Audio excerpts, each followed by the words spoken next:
Now, the official Suncoast weather with ABC7 meteorologist John Scalzi. Very comfortable conditions outside right now. Again, dew points are still in the comfortable 50s. In fact, 53 degrees. It's actually come down a few degrees since this morning.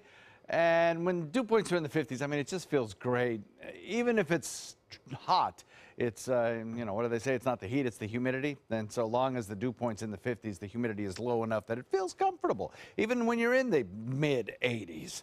It won't be long before our dew points are in the 70s, which feels, you know, like you're in the middle of Manila. But as far as the 50s go, I'll take them. East wind coming in at about 7 will continue on throughout the day today. That'll bring in those few clouds from time to time from the other coast, and it'll also bring in maybe an isolated patch of drizzle or light rainfall in some locations, mostly out in Gulf waters if it occurs, I think. A lot of sunshine out there currently, and as far as the winds go, they're all out of the east, inland and near the coast. And that's going to kind of keep our sea breeze very close to the coastline. And where that easterly wind flow coming at us from across land meets with our sea breeze trying to form and push inland, will be a most likely location for a little bit more rain falling from some of these clouds.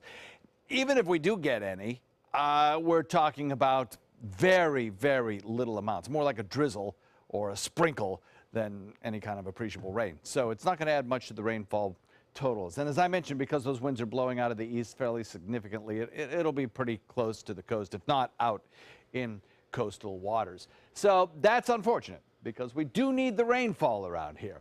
And if you take a look at the fire danger index, we now have Manatee County in the very high range. That's not as bad as it was yesterday when it was in the extreme range. I think we've got a little bit more moisture around that's helping, but still, the winds have subsided just a little bit. That also helps, and the current forecasts are taken into account when they make up these indexes. But still, a very good indication that a lot of the counties, and especially the southern tip of the state of Florida, are in a place where if a fire starts, it would require professional suppression to get rid of it.